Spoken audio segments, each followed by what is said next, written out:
কাঁকড়া নেবে? কাঁকড়া, ভালো ভালো কাঁকড়া। আরে কাঁকড়া ওন্টি আমাদের বাড়ি এসো, আমরা কাঁকড়া নেব। আচ্ছা বাবু, আসছি।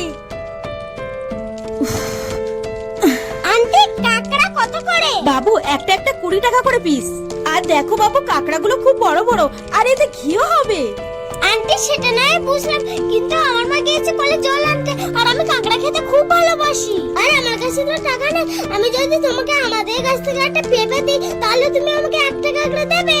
আরে, আমি যদি কাঁকড়াগুলো এই ভেবে দিই তাহলে তো আমি আমার বাচ্চার জন্য ঘরে চালও কিনতে পারবো না। কিন্তু এই বাচ্চাটা তো কাঁকড়া খেতে খুবই ভালোবাসে, এখন আমি কি করব? হ্যাঁ, দেবো। আচ্ছা ঠিক আছে, আমি পেঁপেটা এনে নিই। আন্টি এই নাও পেঁপে। নে বাবু নে, তোকে আমি 3টে কাঁকড়া দিয়েছি, ঠিক আছে? হ্যাঁ। এই বাবু, এগুলো মন ভরে খাস। যাই হোক, আজ না হয় পেঁপেটা সেদ্ধ করেই পেট চালাবো।